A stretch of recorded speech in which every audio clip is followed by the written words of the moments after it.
The theme for this retreat, pravachans, that I have chosen is a song, a chanting written by Kripaluji Maharaj. जो Piya Ruchi Maha Ruchi Rakhey, प्रेम रस सोई चाखे रे. जो Piya Ruchi Maha Ruchi Rakhey, प्रेम रस सोई चाखे रे.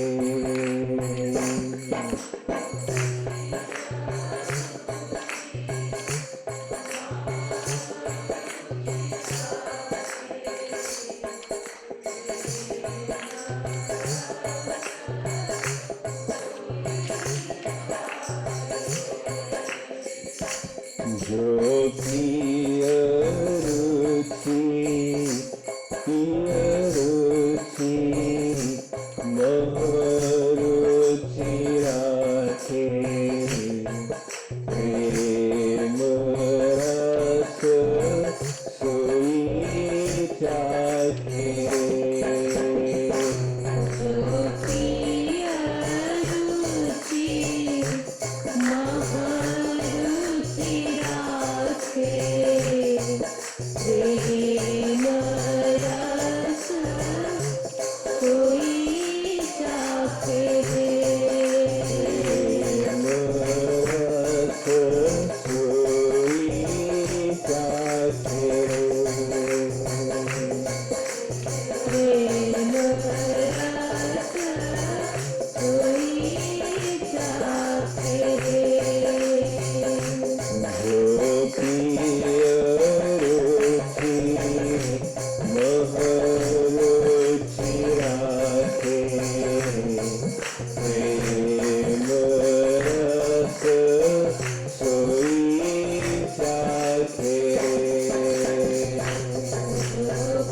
This keertan is,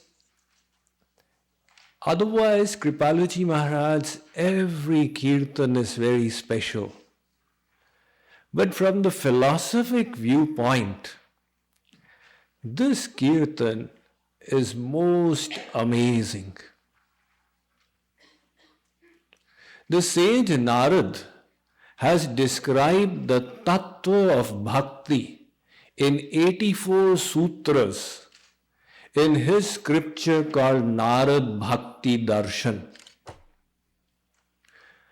When I go through these lines, I find that what Narad Muni, Devarshi, could not say in 84 sutras, Kripaluji Maharaj has put in these lines.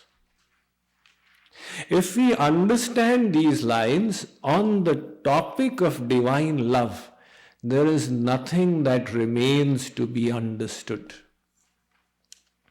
He is explaining to us here how to get prem ras, the bliss. You may have noticed that this word ras figures again and again in Maharajji's writings. His primary philosophy book is Prem Ras Siddhant. His primary Kirtan book is Prem Ras Madhura. Apart from that, he has written Braj Ras Madhuri, Yugal Ras, Saras Ras. So what is this ras? To relish bliss, that is ras. It is the essence of happiness. Now let me show you the whole spectrum of this word ras. Start off with a rasgulla.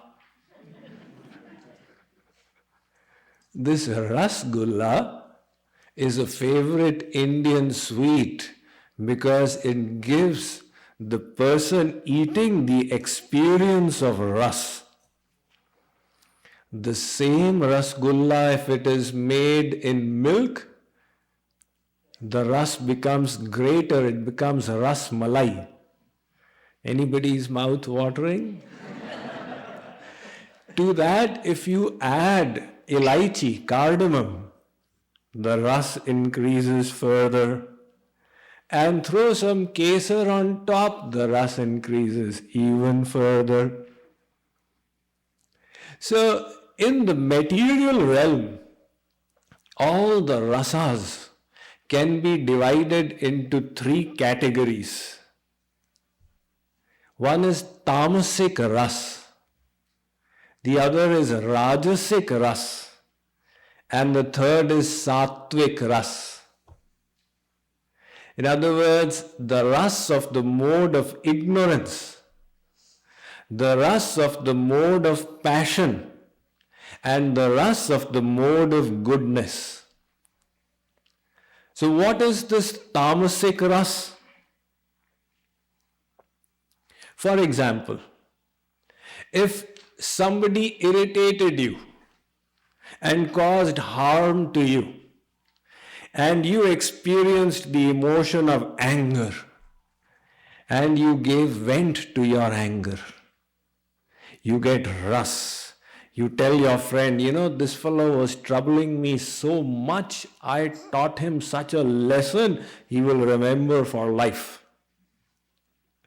Now, in giving vent to that anger, there was an experience of ras. That is why people do it. But that is tamasic ras. This tamasic ras is also experienced from addictives, from narcotics. For some people it is irresistible. No matter how much they go to Alcoholics Anonymous, etc., they are not able to give up their addiction.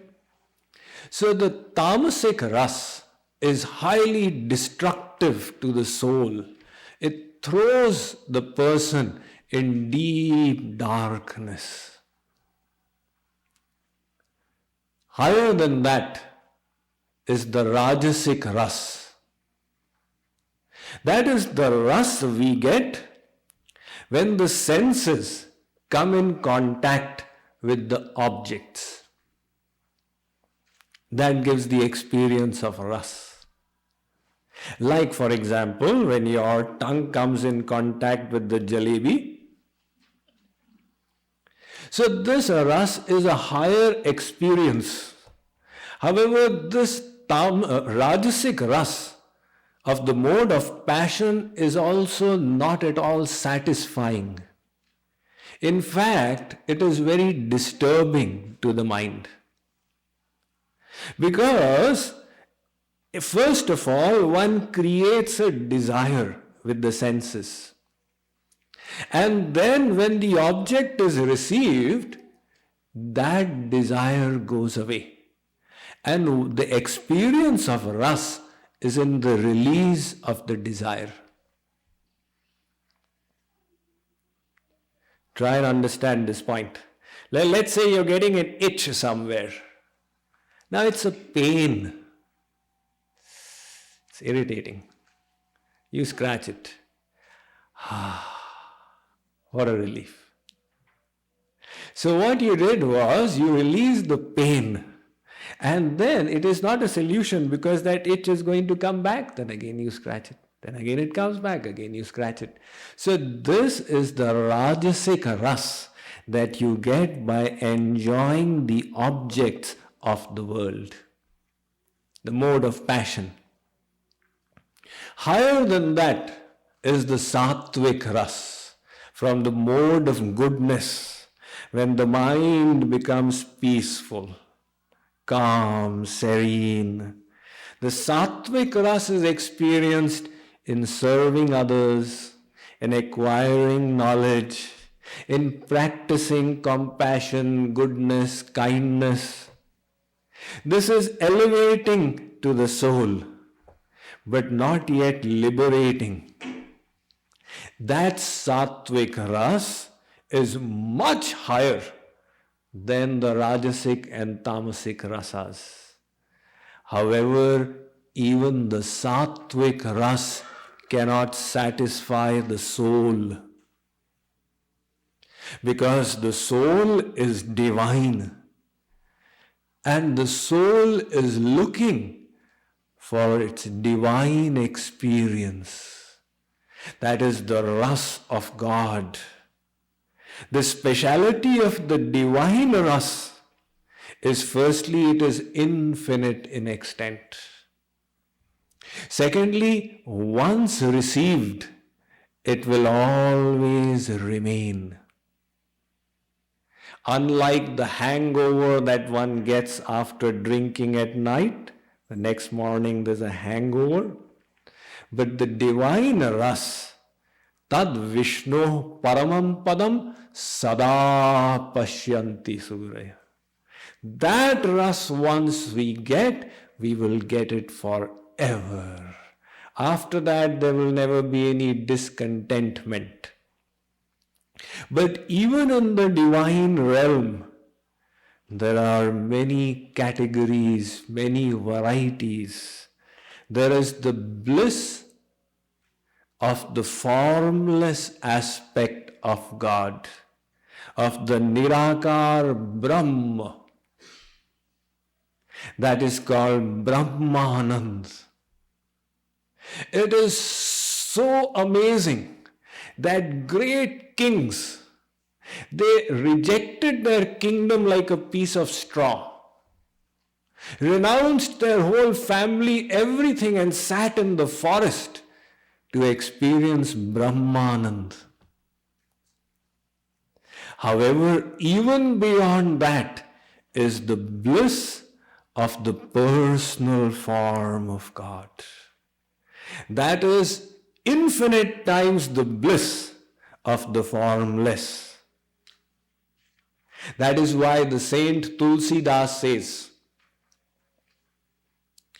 is soi sukha lavalesh bar ik jin sapnehu laheu te nahi ganahi khages brahma sukha hi sajjan sumati. He says that if a person experiences one drop of the bliss of the personal form of God, Prem Ras, he will get detached from Brahmanand. What to speak of Rasgullanand?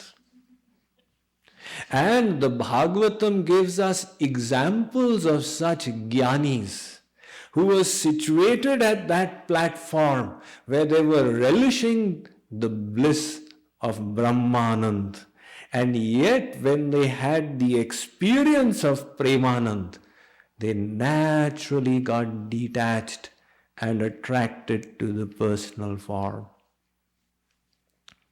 Like I was very amused by a remark passed by Dr. Das. Somebody talked saying that so-and-so is an Arya Samaji. You know, in the Arya Samaj, they worship the personal, the formless aspect of God. So he said, yes, even Shukadev Paramhans was an Arya Samaji before he heard the Bhagavatam. He was worshipping the formless aspect of God, but when he was told that verse of the beauty of the personal divine form of Sri Krishna, there was no question of going back. Just like if somebody is eating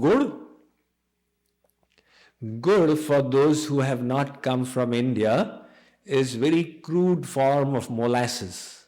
So if somebody is relishing the bliss of gur and you place a hot gulab jamun in front of him, see how quickly the detachment takes place from gur.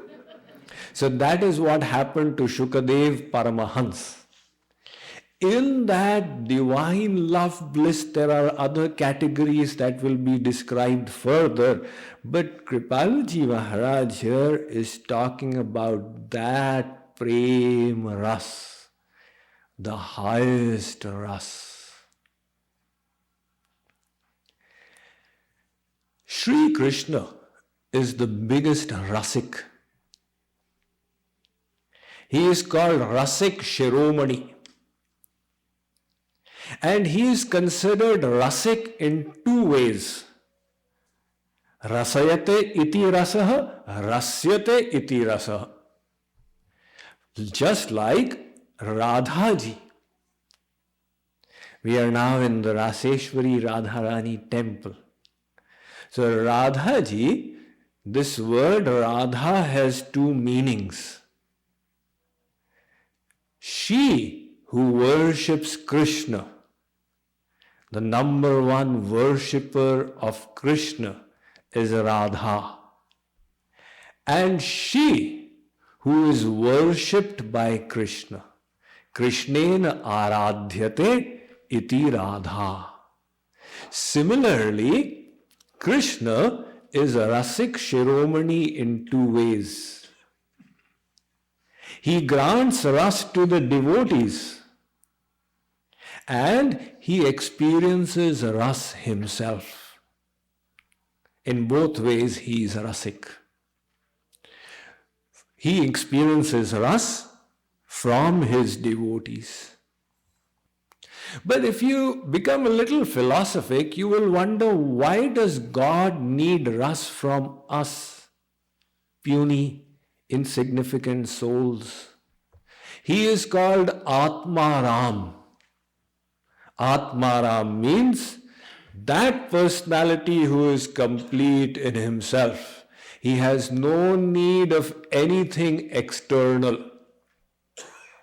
So Sri Krishna is called Atmaram. Then why should that Sri Krishna become Gopi Ram and Goparam? Do leelas with the gopis and the gopas to relish ras from them? The reason is that the ras Sri Krishna gets from his own self is called Swarupanand, the bliss of his own personality. And the bliss that he grants to his devotees who engage in his devotion is called Swarup Shakti-Anand.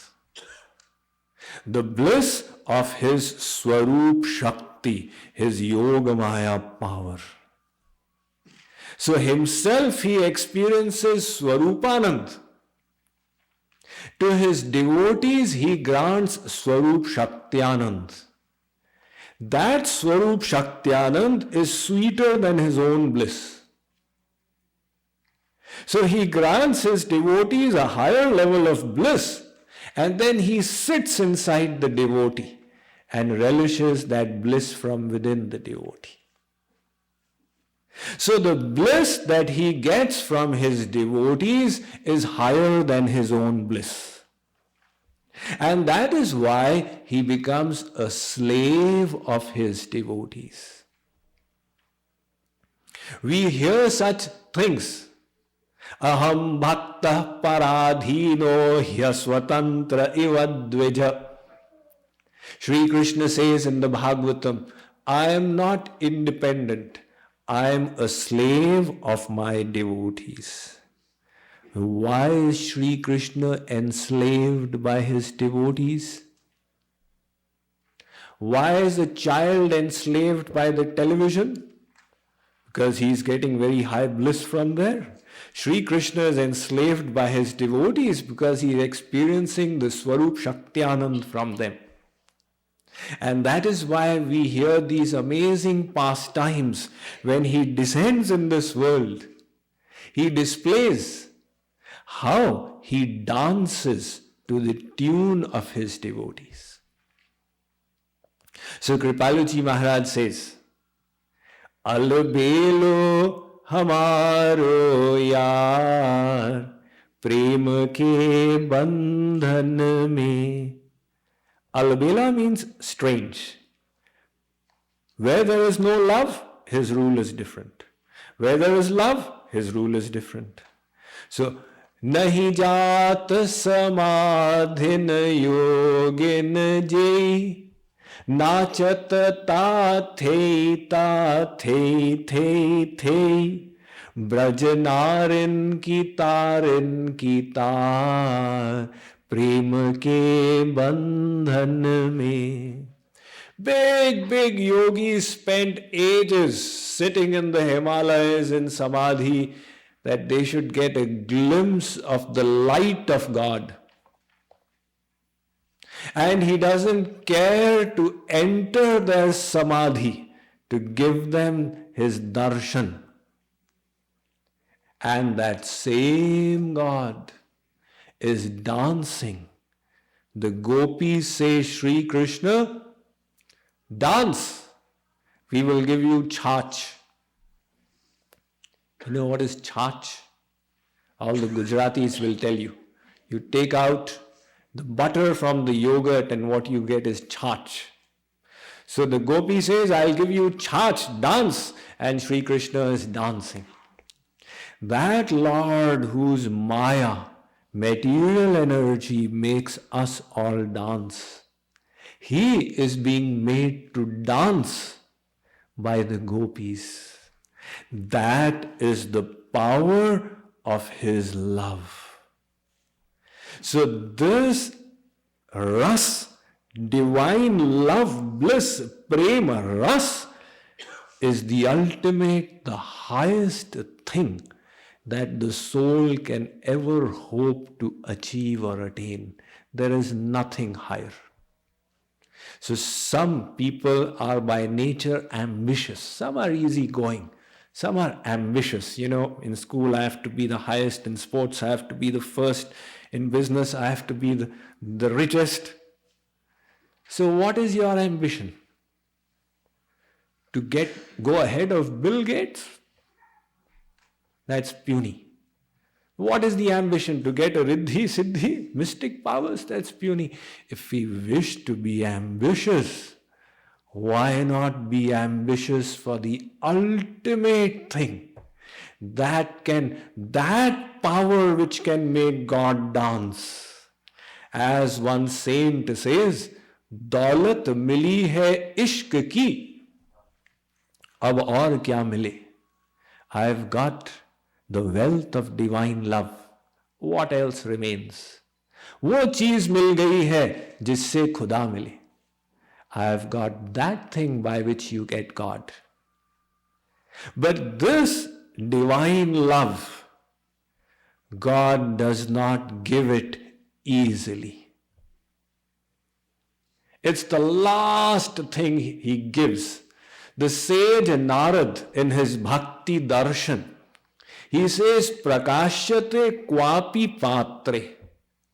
Very rarely, once in a while, some fortunate soul is given divine love. Tulsidas ji says, Kahu kahu vrishti Sharadi thori ko ek pav bhagati kahu mori. For example, in the month of Kartik, that is October, November, it doesn't rain in India. In USA, you don't have concrete monsoon seasons. Coming from India, I ask, what is your monsoon season? Swamiji, it can come any time. But in India, we have very concrete. This is the summer, this is the monsoon, and this is the winter. And the month of Kartik is after the monsoon. So the general rule is that nowhere in India rain falls in the month of Kartik. By chance, as an exception, it may fall somewhere. Like somebody said, Swamiji, have you heard? It's raining in Bombay now. I said, really? So in the same way, Tulsidas ji says, this divine love, one out of millions gets it. That is why Lord Ram, when he had asked Kag Bhushundi, what do you want? Kag Bhushundi mangu var ati prasanna mohi jana Animadik siddhi apar nidhi moksha sakal sukha khan. Do you want riddhi, siddhi, moksha? Kagbhushundi said, my lord, please, if you wish to make a fool of anyone, don't pick on me. I don't want any of these things. Kagbhushundi, I am giving you such fascinating things. Riddhi, opulences, siddhi, mystic abilities, moksha, liberation. Kagbhushundi said, my lord, aviral bhakti vishuddha tava shruti puran jehi gava jehi khojat yogish muni prabhu prasad ko pav. That divine love which big yogis and munis search for, but one out of millions gets it. I want that divine love. So that divine love we wish to make as the goal of our life. And we will settle for nothing less. How do we get it? First of all, the first condition is to have an intense aspiration to get it. Because when you go on this path, you will experience a number of difficulties, a number of challenges, a number of obstacles that you will have to overcome. And our best guarantee to keep on is an intense aspiration. Somebody who has got that deep aspiration burning, divine love and nothing else, even if the whole world turns against, he will still keep going on. So that aspiration must be intense. Now you all have that aspiration. You know, people who come for the public lectures are of two kinds. One is Jigyasu and the other is Pipasu. Now the JKYog devotees who have been hearing the lectures in different cities, they have seen that the people who come, not all of them make it to the retreats. Why? They made it to the discourses. They were all Jigyasus. They were curious to know. Some amongst those Jigyasus who were curious to know were also Pipasus. So Pipasus are those who have the hunger for God, the thirst for God that has awoken in them as a result of their past sanskars, as a result of their present effort, as a result of the grace of the Guru. They say, just to hear is not enough. I want the experience. If you just keep on telling, a lady keeps on saying to a hungry person, you're hungry? Yes. You know, this is how the rasgulla is made, this is how the samosa is made, this is how the jalebi is made. All right, very good. So, what will I eat? But you've not heard how the kalakand is made. He will say, this is madness. I am feeling hungry and you are giving me the cookbook. So similarly, the pipasu has the thirst for God.